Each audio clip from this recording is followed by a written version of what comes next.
Hello everyone. Before we start, make sure to like and subscribe to the channel and leave a comment with where you're from and what time you're watching. That way, YouTube will keep showing you stories just like this one. Now, let's begin.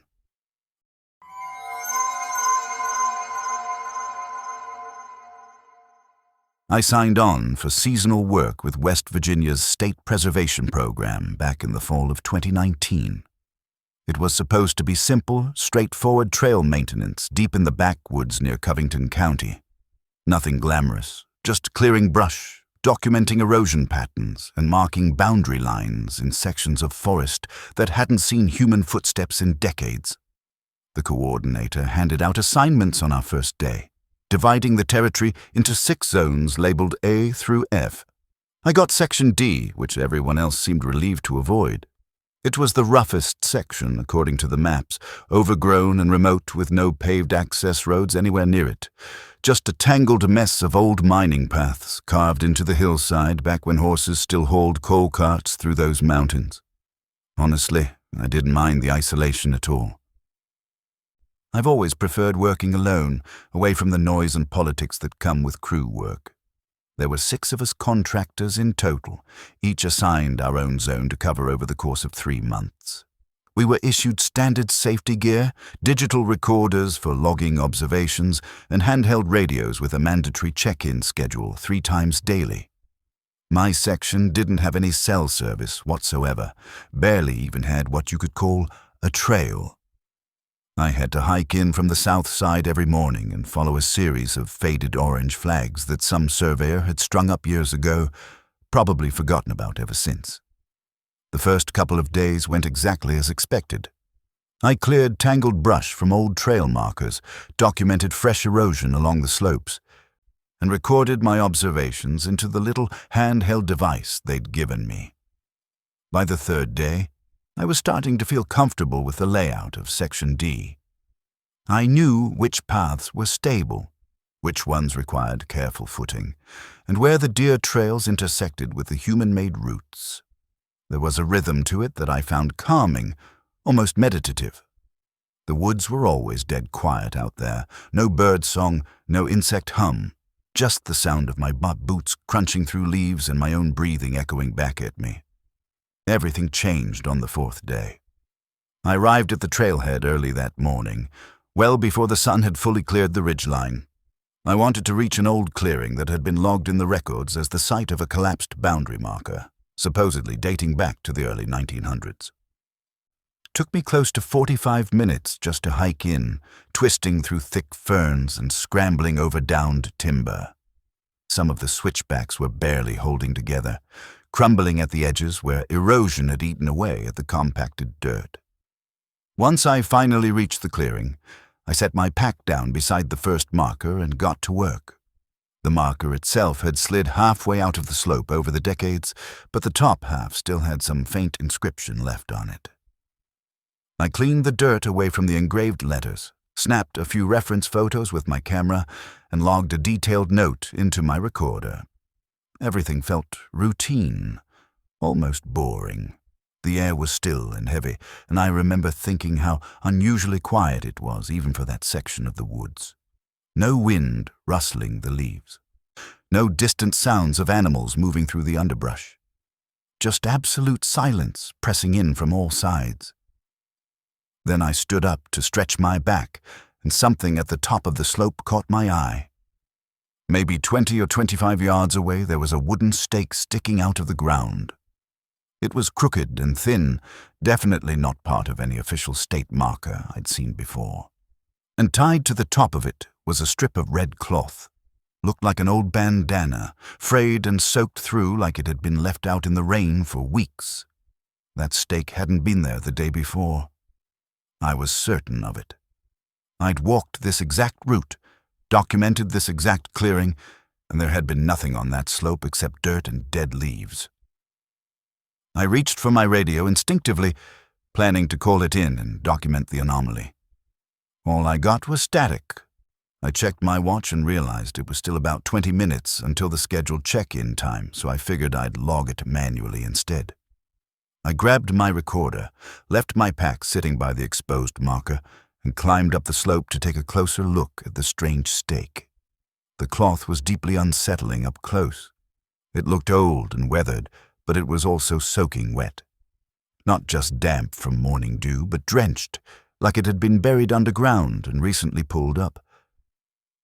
There were markings carved into the wooden stake as well, shallow circular grooves that looked like someone had used a pocket knife to dig into the wood. Nothing intricate or symbolic, just rough outlines carved in haste or with shaking hands. I took a picture of it, made a voice note describing what I was seeing, then turned around to head back down to my pack. My pack was gone. At first, I thought I'd just gotten disoriented. Maybe I'd walked farther up the slope than I realized and was looking at the wrong spot. But no, the exposed boundary marker I'd been working on was still right there in plain view, exactly where I'd left it. My tools were scattered around it. My water bottle was sitting on a flat rock nearby. Everything was exactly where it should be except for my pack. The bright red canvas bag that had been sitting in the dirt not 5 minutes earlier had completely vanished. I walked back down the slope slowly, scanning the area in every direction. There were no broken twigs, no drag marks in the dirt, no signs of disturbance at all. It's not like someone could have snuck up behind me, grabbed a heavy pack, and disappeared into the woods without making a single sound. I would have heard something. Footsteps, rustling, branches snapping, anything, but there had been nothing. Just that oppressive, unnatural silence. I went back up toward the stake to double-check my surroundings. The red cloth was gone now. The impression from where it had been tied was still visible in the bark, a faint circular indent where the fabric had pressed into the wood, but the cloth itself had vanished completely. I hadn't heard anything move. There was no wind to carry it away. It was just gone, erased as if it had never existed. I started checking the trail again, walking small, anxious loops around the clearing and retracing every step I'd taken. The whole section wasn't that big, maybe 4 acres total at most. I should have been able to spot a bright red canvas pack even if it had been kicked under some brush. But there was absolutely nothing. It was just gone, swallowed up by the woods without a trace. Eventually, I gave up searching and hiked out early. I went straight to the site shed where the coordinator kept his office. He listened to my report without much reaction, took some notes on a clipboard, and told me to take the next day off. I could tell he probably thought I'd lost the pack myself and didn't want to admit it. Honestly, that explanation would have made a lot more sense than what I knew had happened. The next morning, I woke up to a voicemail from Mara, one of the other contractors. She worked Section F, which was about 2 miles east of my area. Her voice on the message sounded strained, not exactly scared, but definitely unsettled. She said she'd found a pack that didn't belong to her while doing her morning walkthrough. She described it in perfect detail, red canvas with a torn zipper and an old Park Service tag still attached to the strap. It was my pack. No question about it, I called her back immediately. But the phone just rang and rang until it went to voicemail. No answer. When I drove out to the site office that afternoon, the coordinator told me that Mara had called in sick that morning and wouldn't be working for a few days. I asked if she'd dropped off the pack before leaving. He looked at me like I'd asked if she'd flown to work on a broomstick. He said she hadn't brought anything in at all, hadn't mentioned finding anything unusual. That night, I couldn't sleep. I had this creeping feeling like a bad dream was already waiting for me, hovering just behind my closed eyelids. And sure enough, when I finally drifted off sometime after 3 in the morning, the dream hit me hard. In it, I was walking my usual trail through Section D. But something felt fundamentally wrong. I wasn't holding my tools or my recorder. Instead, I was dragging that wooden stake behind me, its sharpened tip scraping across the dirt and leaving a dark groove in the earth. The red bandana was tied around my wrist, snug and damp like it was fused to my skin. I could feel the wetness of it soaking into my pulse point, cold and suffocating. I woke up with my shirt stuck to my back, drenched in sweat. I checked my phone immediately, hoping for a message from Mara. Nothing. No missed calls, no texts. Nothing at all. The day after that, I did something I probably shouldn't have done. I went out to Section F on my own, without telling anyone. I just needed to see it for myself, needed to know if Mara was okay and if my pack was really out there somewhere. I followed the marker flags she'd left along her route, bright orange strips tied low to branches and spaced every 20 yards or so. About 5 minutes into the hike, the flags just stopped. No explanation, no final marker indicating the end of her work area. They just ended abruptly in the middle of the trail. Up ahead was a small clearing, similar to the one in my section. There were no tools, no signs of recent work, no evidence that anyone had been maintaining that area at all. Just a single wooden stake standing in the center of the clearing. Same shape as the one I'd seen, same crooked lean, with a strip of red cloth tied to the top and fluttering slightly in a breeze I couldn't feel. I didn't want to get any closer, but I forced myself to move forward. Behind a thick patch of thorns, half hidden under a tangle of brambles, I saw my pack. It was torn open like something had rummaged through it violently, ripping through the canvas and scattering the contents. My recorder was still inside, somehow untouched. I pulled it out with shaking hands and turned it on. The first entries were mine, recorded in my own voice. Basic logs from that morning in Section D. Me describing the boundary marker, noting the red cloth on the stake, commenting on the unusual silence. Then there was about 10 seconds of pure static, loud and crackling. Then came the breathing. Slow, deliberate, rhythmic. It wasn't my breathing. The sound was too close to the microphone, like someone was holding the recorder right up to their mouth. Then my voice came through again, but I never said what it said. 3 words, spoken in my exact voice with my exact inflection. Stop bringing them. That was it. Just those 3 words, and then silence. I turned the recorder off immediately, shoved it into my pocket along with what was left of my pack, and ran. I didn't stop to investigate further, didn't try to document anything. I just ran straight back through the trees, stumbling over roots and branches, not stopping until I reached my truck. I drove straight back to the site shed, told the coordinator I was quitting effective immediately. I didn't offer any explanation, didn't turn in a formal notice. I just packed up my things that same afternoon and drove straight out of Covington County without looking back. I never heard from Mara again. Nobody did.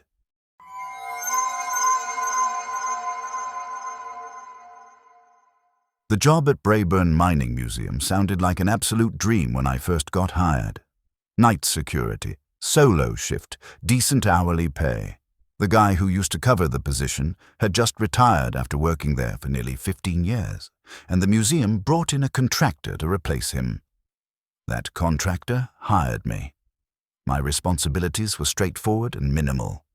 Walk the circuit a few times throughout the night, sign the log sheet every hour on the hour, and make sure nobody broke in to vandalize the exhibits or steal anything. To be honest, incidents like that rarely happened. The museum basically ran itself during those overnight hours.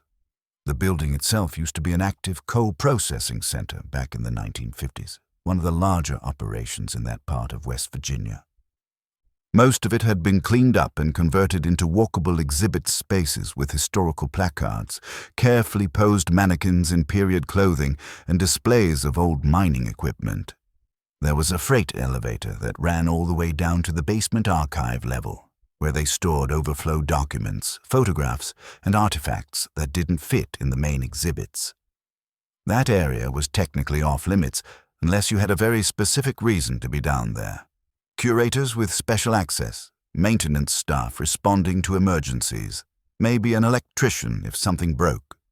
I had the key to the elevator clipped to my belt along with the rest of my key ring, plus a backup door code written on a sticky note in my wallet in case the elevator ever glitched out.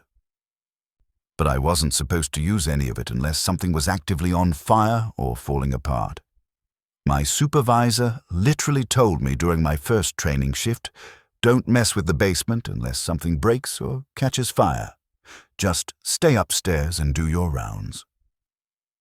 The first couple of weeks were completely smooth and uneventful. Not a single weird moment, not even a false alarm. I'd show up to work just before 10 at night, clock in at the main desk, grab a cup of terrible coffee from the little break room in the back, and settle into my chair with whatever book I was working through at the time. Every so often, maybe once an hour, I'd get up and walk around the building. I'd check each wing methodically, look over the displays to make sure nothing had been disturbed, and shine my flashlight down the dark hallways just to look official. Most nights, I didn't see another living soul. It was just me, the exhibits, and the slow, steady tick of the old heating system cycling on and off. But on the 14th night, something changed. It was about 10:30, maybe a little later, and I'd just finished one of my usual walking laps through the main exhibit hall.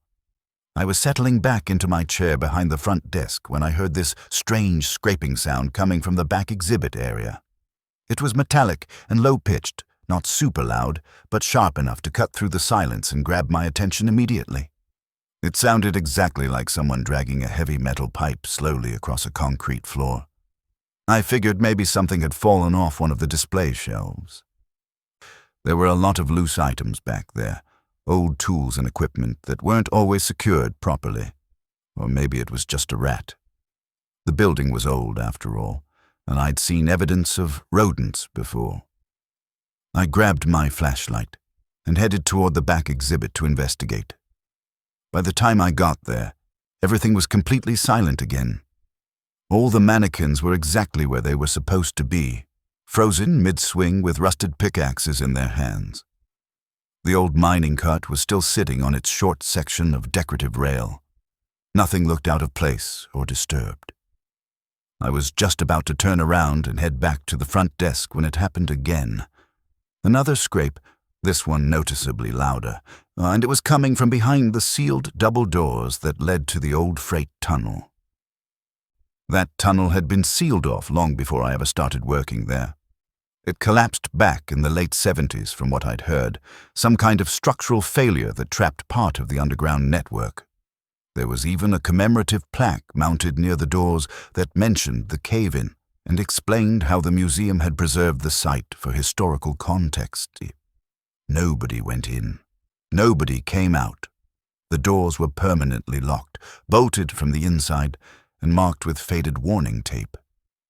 I stood there in the dim hallway, just listening and waiting. The silence stretched out again, thick and heavy. For the rest of that night, I sat at the front desk with one eye constantly drifting toward the hallway that led to those sealed doors. I kept telling myself it was just old pipes settling, or maybe some kind of acoustic echo carrying up from somewhere deeper in the building's foundation, but I couldn't shake the unease that had settled into my chest like a stone. Then it happened again, and again. 3 nights in a row, always around the same time, always in the same location. Just once each night, one long metallic scrape followed by complete silence. By the 3rd night, I started timing my walking rounds so that I'd be standing near those sealed doors at exactly 10:30, just in case I could catch whatever was making the noise. One night, I swear I heard something else mixed in with the scraping. It sounded like gravel shifting, like loose stones being dragged across a hard surface. It was barely audible, so faint I almost convinced myself I'd imagined it. I leaned in close to the doors, pressing my ear against the cold metal surface. Nothing, no vibration, no warmth, no movement of air. Just still, heavy silence on the other side. I finally gave up on the rat theory. Rats don't keep a schedule like that. On the 5th night, everything escalated. First came the familiar scrape. Right on time. Then, faint and soft, I heard someone exhale. Not a gasp, not a cough. just a single long breath being released like someone had been holding it in for far too long. The sound was so human, so deliberate, that every hair on my arms stood straight up. I backed away from the doors immediately, not turning my back on them until I was halfway down the hall and around the corner. I didn't write anything in the incident log that night. No damage, no evidence, no clear violation of protocol. Just noise. And noise doesn't count as an incident. If you're still listening, you probably enjoy stories like this. A like or a comment helps keep them alive. After that night, something shifted inside me. Not in the building exactly, but in how I experienced being there. I started feeling watched constantly, like there was always someone standing just outside my peripheral vision. The sensation was strongest whenever I passed by the freight elevator. I'd walk past it during my rounds and get this weird electric buzz running up my spine, like invisible eyes were boring into the back of my head. The elevator made a distinct humming noise whenever someone called it, a mechanical whir of gears and cables engaging. That's how I knew something was seriously wrong. It was night 7, about 10:28 at night. I was standing in the central exhibition hall, nowhere near the elevator panel or call button. Suddenly, I heard the hum. The gears started turning, cables creaking and groaning as the elevator car began to rise.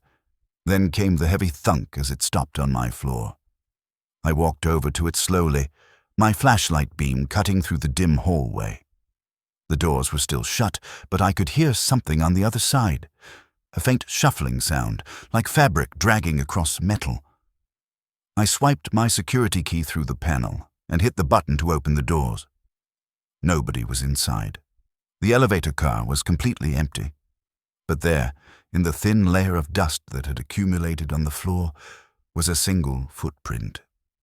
Just one, smaller than mine, facing the back corner of the elevator like whoever left it had been standing there staring at the wall. I locked the whole system down after that. I disabled the call panel, flipped the breaker on the elevator circuit, and wrote a vague note in the maintenance log. Elevator cycling unexpectedly. Maintenance requested. 2 nights later, I made a critical mistake. I left my keys at home, realized it the moment I pulled into the parking lot. I almost turned around and drove back to get them, but the side entrance had been left propped open for a supply delivery earlier that day. I figured I could just close everything up from the inside, skip any basement checks, and deal with the key situation in the morning. Everything seemed fine for the first hour. Then I heard the elevator hum again. My stomach dropped. I didn't have the key. I couldn't open the doors. I couldn't stop the car from moving. I just stood there in the hallway, frozen, as the elevator rose slowly to the ground floor and stopped with its usual mechanical thunk. The doors didn't open right away, but through the narrow gap between them, I could see movement inside. A shadow, bent and wrong, shifting against the back wall. The shape didn't look like it was standing upright. It looked folded, compressed, like something that didn't fit properly inside a human frame. I waited, my legs starting to lock up from tension and fear. Then the doors slid open with a soft hiss. The elevator was empty, or at least it looked that way. The walls were clean, the floor was bare, but the air felt wrong. It felt heavy and thick, like something massive and invisible was hanging in that small space, pressing down on everything. The silence in that moment felt physical, like pressure building against my chest and eardrums. The doors closed on their own. The elevator descended back down to the basement level. I stood there in the hallway for a long time, trying to convince myself I'd imagined the whole thing. The next night, I brought my keys and made a decision. I had to see what was down there. I had to know what was going on in that basement. I waited until after 10 o'clock, then took the elevator all the way down to the archive level. The moment I stepped out of the car, I felt the air change. It was thicker down there, damp and cold, almost like the whole basement had been submerged underwater a few hours earlier and was still slowly drying out. My flashlight beam cut through these huge, lazy swirls of dust that hung in the air like smoke. Every step I took echoed longer than it should have, bouncing off unseen walls and corners. I passed rows of metal shelves stacked with old mining helmets, rotting wooden crates, boxes of yellowed paperwork. The archived equipment room was straight ahead, marked by a rusted sign hanging crooked on the wall. Right before I reached the doorway, the temperature dropped sharply. Not like air conditioning cold, more like walking into a stone cellar after a rainstorm. Damp, bone-deep cold that made my breath come out in visible clouds. The tunnel door, the one that was supposed to be permanently sealed shut, was cracked open. Just slightly, maybe an inch or two, but it was definitely open. I stopped walking. I just stood there in the hallway, staring at that impossible gap. That door hadn't moved in decades. It was welded, bolted, officially condemned, and yet there it was, standing open like an invitation. Then I heard it. My name, whispered soft and low, barely audible. Jonah. I didn't move, didn't even breathe. The voice came again, stretched out longer this time, like whoever was saying it was trying to remember how to form the sounds. Jonah. I stepped forward, grabbed the edge of the heavy door, and pulled it shut with all my strength. I twisted the manual lock into place, my hands shaking so badly I could barely grip the metal. Then I turned around and walked back to the elevator as quickly as I could without running. I didn't look behind me. I didn't stop moving until the elevator doors closed and I was rising back up to the ground floor. As the car ascended, I heard it one more time. Closer now, almost like it was standing right next to me in that small metal box. Jonah, Jonah, Jonah, repeated in a breathy, rhythmic whisper, like someone practicing how to say my name underwater. I rode the elevator up and stayed at the front desk until daylight broke through the windows. I didn't take another round. Didn't go near the basement level again. I still worked the night shift at Brayburn Mining Museum. Same hours, same building. But I don't go near the elevator anymore. I don't walk past those sealed tunnel doors. And I never, ever respond when I hear my name.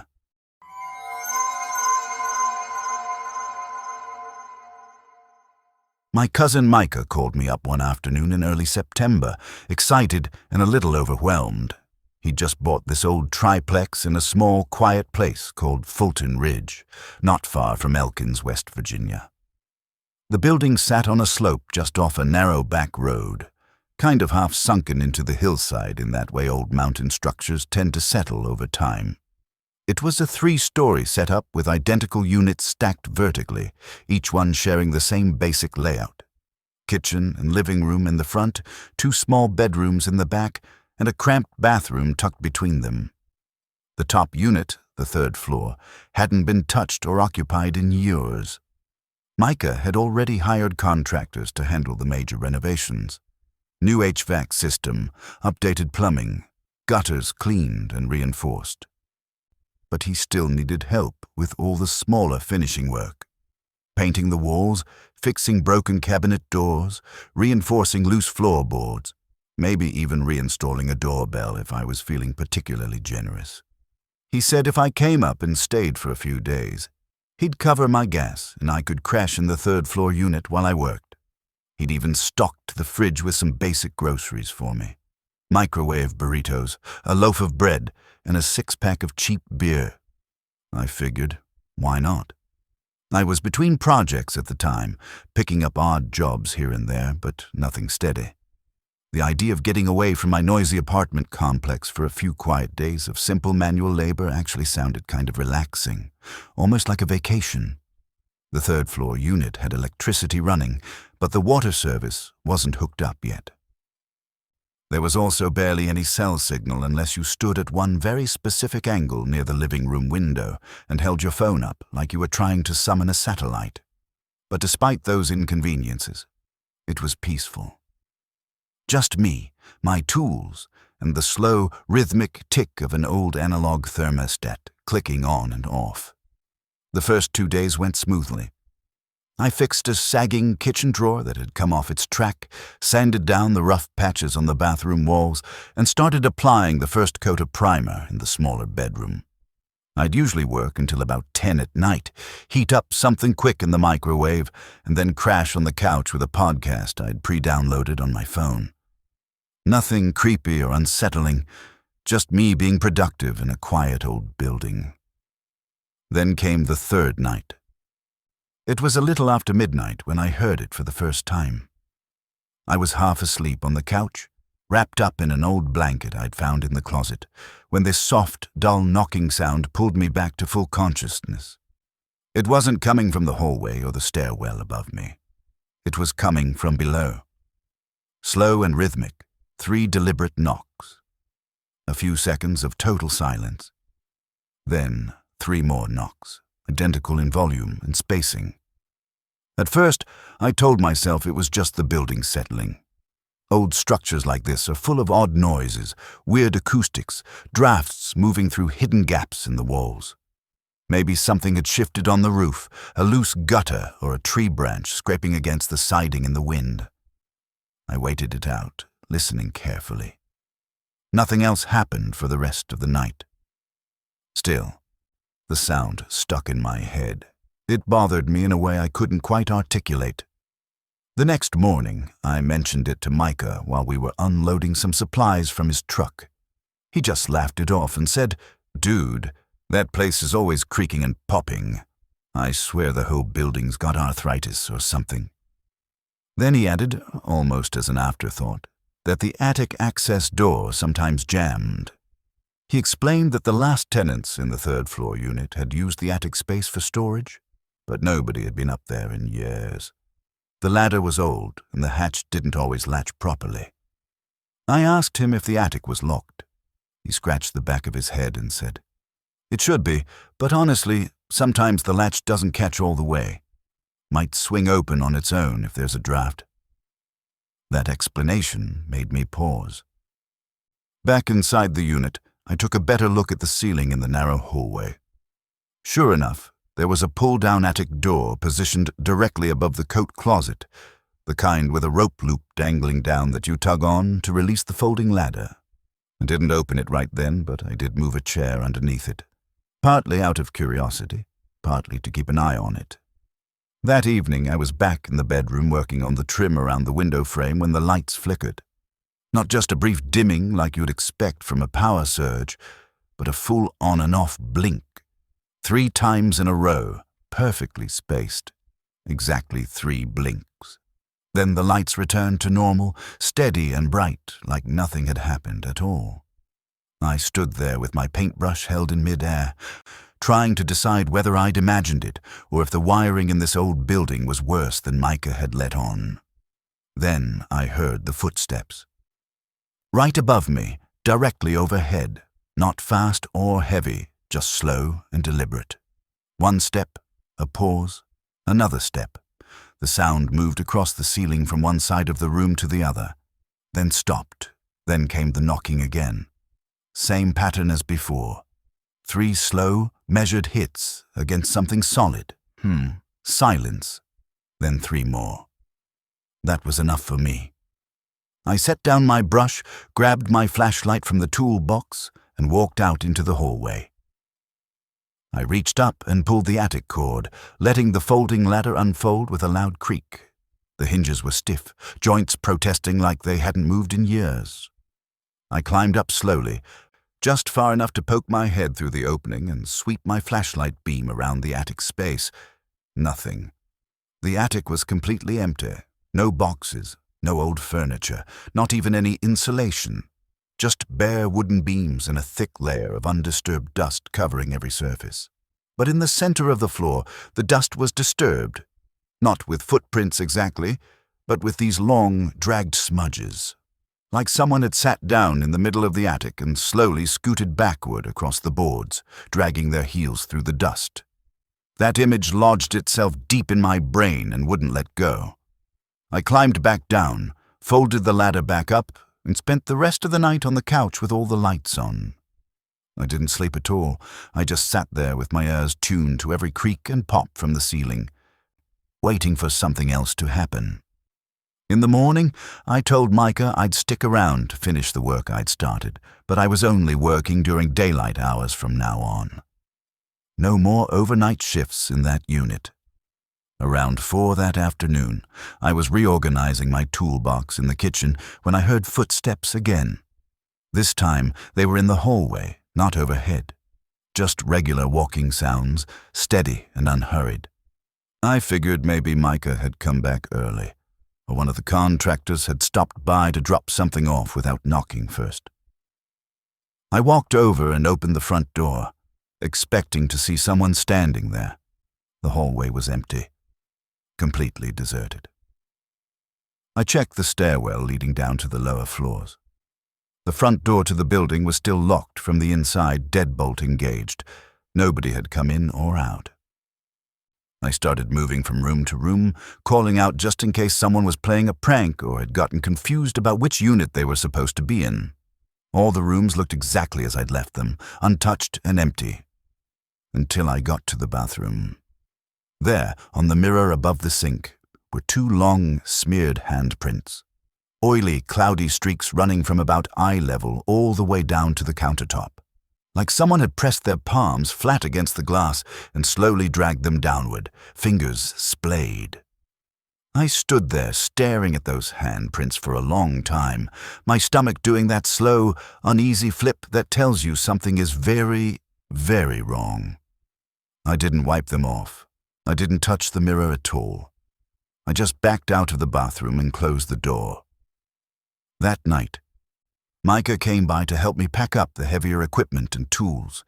As we were locking up and heading out to the driveway, he suddenly stopped and pointed up at the building. "Did you open that?" he asked, his voice tight with confusion. I followed his gaze. The kitchen window on the 3rd floor, the one in the unit where I'd been staying, was cracked halfway open. I shook my head immediately. No, I never touched that window.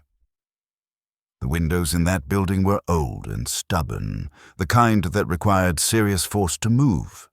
Painted over frames, swollen wood, rusted mechanisms. I hadn't even tried to open any of them because they looked like more trouble than they were worth. We went back upstairs together to check it out. The window latch was technically still engaged, but the wood around it was splintered and soft. It looked like it had been forced open from the inside, not pried from the outside, like someone had pushed against it with sustained pressure until the frame gave way. We looked at each other for a moment, then silently turned toward the attic door. One last check, we agreed. We climbed up into the attic together, both of us this time, flashlights cutting through the darkness. The space looked exactly the same as before. Same empty expanse, same dusty floorboards. But there was something new sitting right near the top of the ladder, positioned deliberately where we couldn't miss it. A tightly rolled piece of old newspaper, yellowed and brittle. Micah picked it up carefully and unrolled it. The paper was dated July 1987, decades old. Inside, someone had circled an obituary notice in thick red ink. Neither of us recognized the name printed there. But underneath the circled obituary, written in faint, crooked pencil, were 5 words that made my blood run cold. "You're not supposed to be here." We didn't say anything. We didn't discuss it or try to rationalize what we'd found. We just climbed back down, closed the attic hatch as tightly as we could, and locked every door and window in that unit. I left early the next morning, didn't even stop for coffee. Just threw my bags in the car and drove. Micah finished the renovations himself a few weeks later, but he never rented out that 3rd floor unit. It's been sitting empty ever since.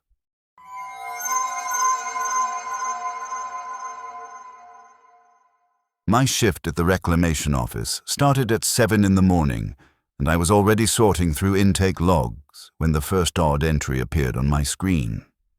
A delivery manifest listed a full pallet of old circuit panels as received and logged into our system, even though I knew for certain I hadn't signed for anything that morning.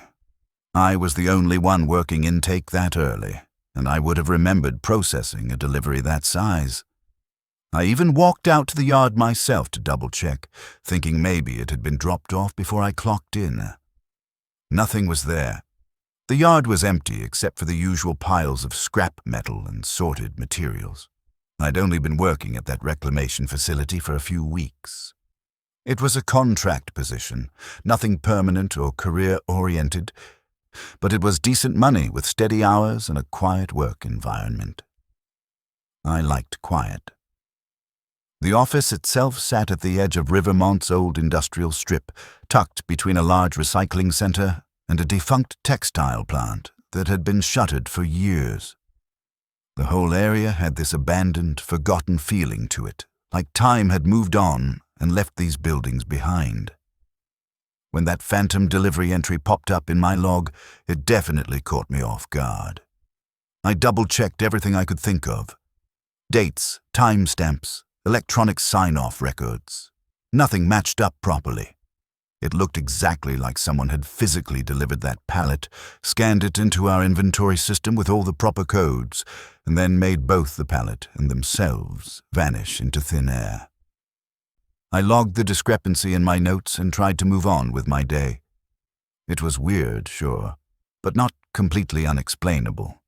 Systems glitch all the time. Maybe it was a duplicate entry from another facility that got routed to the wrong location. About an hour later, I was doing a standard walkthrough of the sorting area when I noticed something that made me stop in my tracks. A single circuit panel, the exact same type and model as the ones listed on that missing pallet, was leaning carefully against the main conveyor belt, just sitting there upright, positioned like someone had placed it deliberately to be noticed. I stood there for a while, staring at it and trying to figure out the logic. Maybe one of the other workers had moved it from storage without updating the inventory logs. That kind of thing happens sometimes, especially during busy shifts. I asked Carl and Elva, the only two other people working that early rotation, but they both just gave me blank, uninterested looks. Carl muttered something vague about inventory screw-ups happening all the time, then went back to taping up cardboard boxes like he couldn't be bothered with the conversation. Elva didn't even respond, just kept sorting components with her headphones in. I marked it down in my notes, moved the panel to the holding area, and tried to let it go. But the next day, there were two panels. Both were the exact same model, same condition. Old green housings with dented corners, the kind of outdated equipment we usually pulled from demolition sites and industrial cleanouts. One panel was sitting by the loading bay door. The other was propped up against my desk, right next to my chair. Now that got under my skin in a serious way. The office stayed locked overnight. I was always the one who opened up in the morning, which meant I was the first person inside every single day. Unless someone else had keys or had stayed late without signing out in the log, there was absolutely no way those panels should have been inside the building. I checked the overnight security logs. Nothing unusual. I pulled up the security camera footage, hoping to catch something on tape. Of course, the camera covering the main entrance had gone out 3 days earlier, still waiting on maintenance to come fix it. Perfect timing. I moved both panels into the back storage room and wedged a heavy dolly against the door, not as a real security measure, but just as a way to see if anything moved them again. It wasn't exactly Fort Knox, but I wanted some kind of indicator that I wasn't losing my mind. That evening I met a guy named Frell for the first time. He said he'd been brought in to handle evening inspection shifts since we were currently short-staffed. He was probably in his mid-50s, thin and wiry, with sun-worn skin and hands that looked like they'd spent decades doing hard manual labor. He walked with a noticeable hitch in his step, like he'd injured his hip or back years ago and it had never quite healed properly. Frell asked quiet, careful questions about the facility and the work routines. He always looked past you when he talked, like he was watching the corners of the room instead of making eye contact. The first time I mentioned the mysteriously appearing circuit panels, he didn't seem surprised at all. He just nodded slowly and said, "Yeah, sometimes they show up in twos. It's when there's three you got to worry about." Then he laughed in this low, rasped-out way, like he'd just told a joke that only he understood. I asked him what he meant by that, but he changed the subject immediately. Started asking me if I'd ever worked near electrical disposal sites before. Told me to let him know if the lights in the break room ever flickered for more than 3 consecutive seconds. That kind of strange, specific advice that makes you wonder what the person knows that they're not saying out loud. The following week, Frel stopped showing up. No phone call, no warning, no explanation. His badge was still active in the system, his time card still existed in the database, but he just stopped clocking in. The facility supervisor shrugged it off when I asked about it. Said contract workers were always flaking out without notice. To cover the gap, I got moved to evening shifts. My first night working alone on the evening rotation, I did my standard walkthrough of the facility, and there they were. 3 circuit panels now, all propped neatly against the inside of the back office door, arranged in a perfect row, evenly spaced, like someone had taken the time to position them with care. I remember standing in the hallway for a solid minute, not moving, just listening to the silence. Not listening for footsteps or voices exactly, but for that particular kind of charged, expectant stillness that makes your stomach feel heavy and your skin prickle with awareness. I grabbed all 3 panels, carried them outside one by one, and stacked them near the industrial dumpster at the edge of the property. 15 minutes later, when I came back from logging disposal weights in the office, they were gone. All 3 of them. Vanished completely. I didn't see anyone. The yard was empty, no vehicles, no movement. There wasn't even any wind that night. No animals, no sounds. Just nothing. I left work early that night, told the supervisor the next morning that the sorting bay was leaking coolant and someone needed to inspect it before the next shift. 2 mornings later, I woke up in my apartment to a soft, metallic sound coming from the front room, like something shifting against the linoleum floor. I sat up too fast and pulled something in my neck, but I ignored the pain and walked into the living room. One of the circuit panels was there. Just one, standing perfectly upright beside my bookshelf, positioned carefully, deliberately. I hadn't brought it home. I hadn't touched one of those panels since I'd left them outside by the dumpster. I lived alone. My apartment door had been locked all night, and yet there it was, standing in my living room like it had always belonged there. I stood across from it for a long time, afraid to move closer. Eventually, I grabbed a heavy blanket from my bedroom, wrapped the panel up completely, and carried it outside. I shoved it into the trunk of my car, drove it all the way out past Granger Hill, and dumped it in the old abandoned quarry lot behind some broken chain-link fencing. I didn't think twice about it, didn't look back. But the next night, it was back. Same spot in my living room, right beside the bookshelf. Same dust on the bottom edge, same serial number scratched into the corner. I have no idea how it got there. Nothing in my apartment was broken or disturbed. The door was still locked from the inside. All the windows were secure. I started staying at a friend's place after that. Jenna, someone I knew from back when I worked in municipal inventory management. She had a pull-out sofa and didn't ask too many questions when I showed up with a duffel bag and a vague story about needing a place to crash for a while. When I finally worked up the nerve to go back to my apartment a week later, the panel was gone.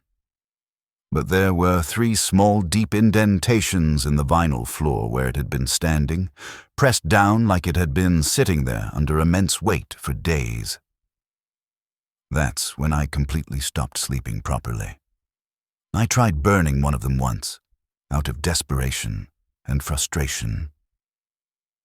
I took one of the panels out behind the reclamation facility lot after my shift, doused it with industrial ethanol from the supply closet, and lit it on fire.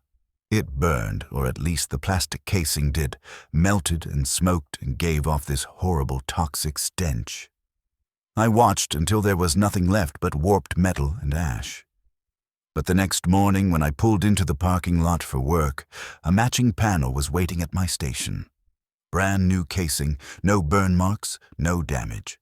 Same exact serial number etched into the metal corner plate. I stopped touching them after that. I started documenting everything obsessively with photographs, dated logs written by hand, detailed notes. I even set up my phone to record audio one night when I deliberately left one of the panels in the hallway of the facility. The playback was mostly just ambient noise and the hum of the building's electrical systems. But underneath everything was this faint static hum and rhythmic clicking sounds. Almost like someone typing on a keyboard, but slower and more deliberate. I sent the audio file to a friend of mine who does audio engineering work professionally. He listened to it and said it was probably just electromagnetic interference from nearby equipment. Then he asked if I'd been recording in a room with any live transmission devices or active electrical panels. I hadn't been. Then Frel came back, completely out of nowhere. One night I pulled into the facility parking lot for my evening shift and his truck was there, parked sideways near the exit gate at a strange angle. He was sitting inside with the engine off and the windows rolled down. When I walked over to check on him, he didn't look at me. His eyes were fixed straight ahead, staring at nothing. He said, "I saw it again, but it's not staying underground anymore." I didn't ask what he meant. I wasn't sure I wanted to know, but I noticed his hands were shaking badly, trembling against the steering wheel. I asked if he needed help, if I should call someone. He just looked at me then, really looked at me for the first time, and said, "It wants patterns. That's how it spreads." Then he started his truck and drove off into the night. That was the last time I ever saw him. The next day, the reclamation office had an electrical fire. Total loss. The building burned for hours before the fire department got it under control. They ruled it an electrical fault, outdated wiring that finally gave out. They never found Frel. His truck was discovered abandoned on a back road about 10 miles from the facility, but there was no sign of him anywhere. I quit my job that same week. Didn't even give official notice, didn't file any paperwork. I just packed up my apartment, turned off my phone, and drove west until I ran out of highway. I'm living in a small town now, way off the grid. No job tied to logistics or data systems, no industrial facilities, no warehouses, no inventory management. I work at a hardware store, helping people find the right screws and paint colors. I haven't seen a circuit panel in months, and I plan to keep it that way.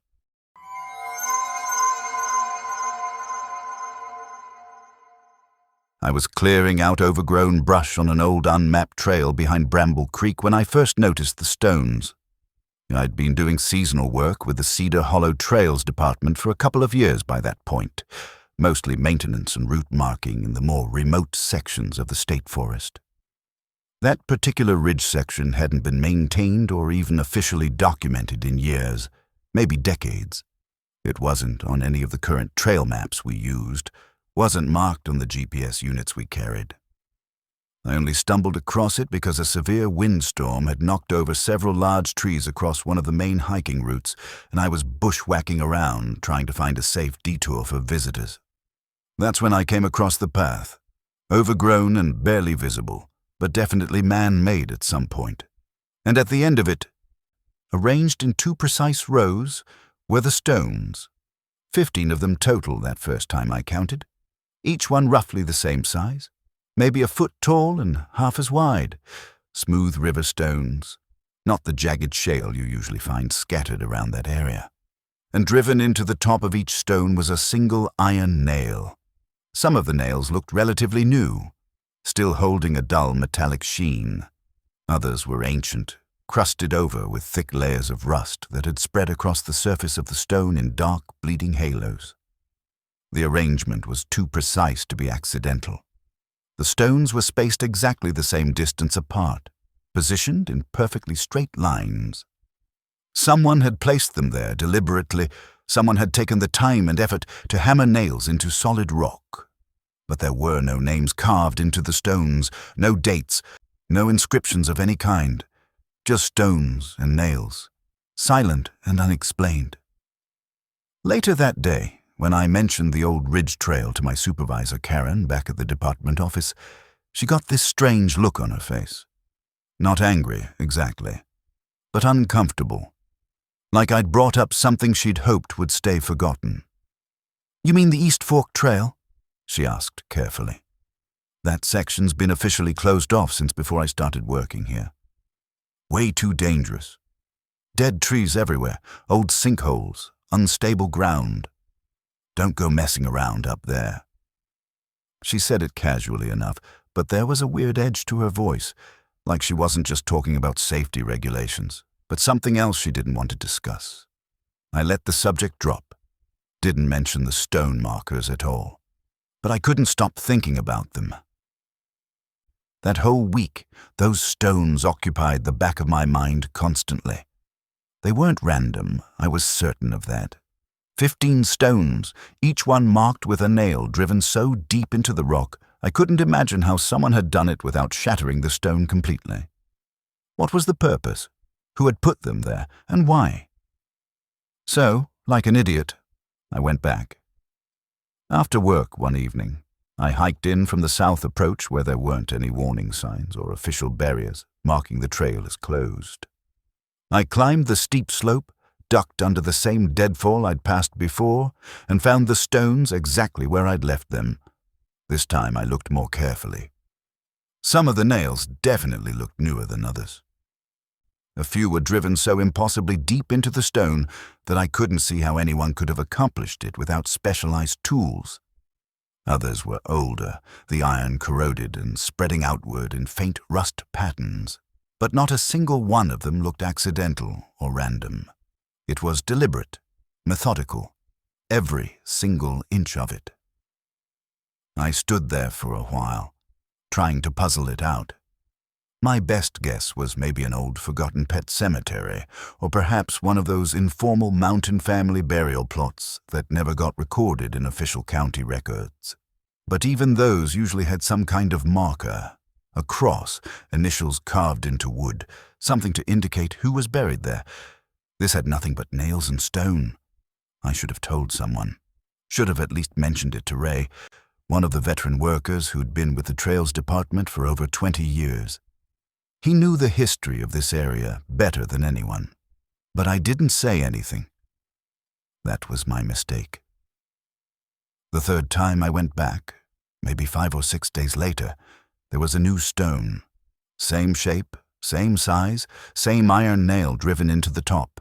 It was positioned at the far end of the second row, perfectly aligned with the others. I walked the line twice to make absolutely sure I wasn't misremembering. There had been 15 stones the first time I'd counted them. Now there were 16. I stood there for maybe 10 full minutes just staring at that new addition and trying to rationalize it. Maybe I'd counted wrong initially. Maybe I'd been tired and missed one. But deep down, I knew that wasn't true. I'd documented everything carefully. I'd even taken photographs on my phone. 15 stones, not 16. I turned around and started walking back down the trail, moving faster than usual. About 20 yards down the slope, something caught my eye. A paper tag hanging from a low branch, tied on with bright orange marking twine. The same kind of flagging tape we used at work to mark hazards, trail closures, and maintenance boundaries. Except we hadn't flagged anything up here. This entire section had been off limits for years. Nobody from the department had any reason to be working up here. I walked over slowly and read what was written on the tag in faint pencil. "Not for you."